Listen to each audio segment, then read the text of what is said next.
Tensions within a local farming community, which was the scene of a deadly arson attack, are threatening to boil over. This is all that remains of a tent police say was deliberately set alight. 4 elderly farmers were sleeping in the tent when it burst into flames in the early hours of Friday, March 21st. 1 farmer was killed and another 3 injured in the attack in Dujiatuan village in East China's Shandong province. Locals say on the night of the fire, the 4 farmers decided to sleep in the tent to prevent their farm being occupied by a local developer. Local farmer 63-year-old Gan Fulin was burnt to death in the fire. His mate, 67-year-old Li Dielian, was lucky to escape with his life. We were scared and jumped from bed, but it was too late. The fire was spreading too fast. We were right at the side. We were shocked. We cried. It was horrible. Those who escaped were being carried into the ambulance. My brother-in-law was seriously injured. His hand was burned. Many villagers at the scene were in tears.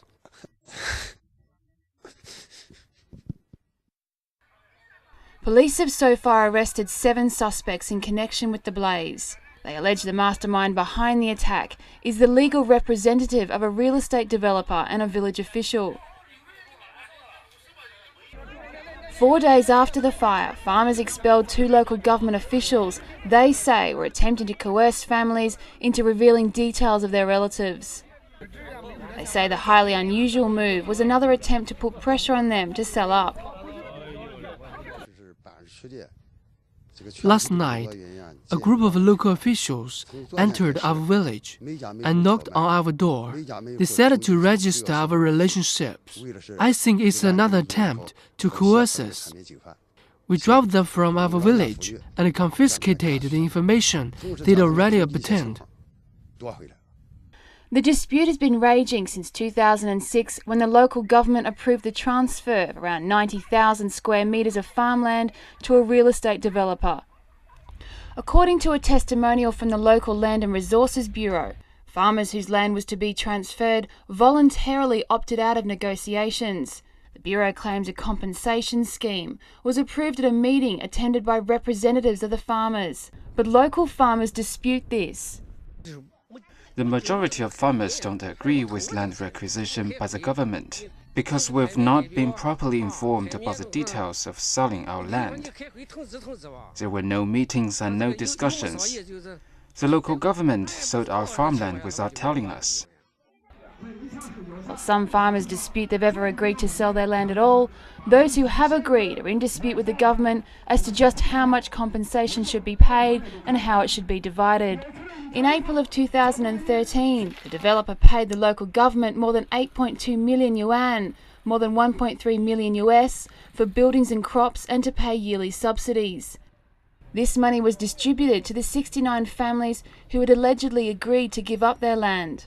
When it comes to the yearly subsidies, some farmers say official rates, based on the size of farms and their output, are inadequate.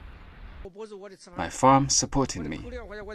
I didn't need to buy food and vegetables, but with 400 yuan subsidy per year, I can live as a good life as before. When it comes to compensation for the land itself, other farmers claim they've simply not been paid. They say the local government is now accusing them of mismanaging money in an attempt to cover up irregular payments.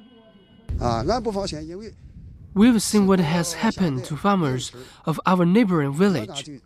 Their land was lost, and so was their money.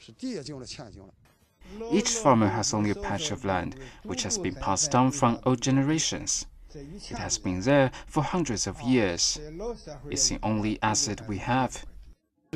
We want the local government to show us all the documents regarding the land transfer deal. As long as we get what we deserve, we will be satisfied.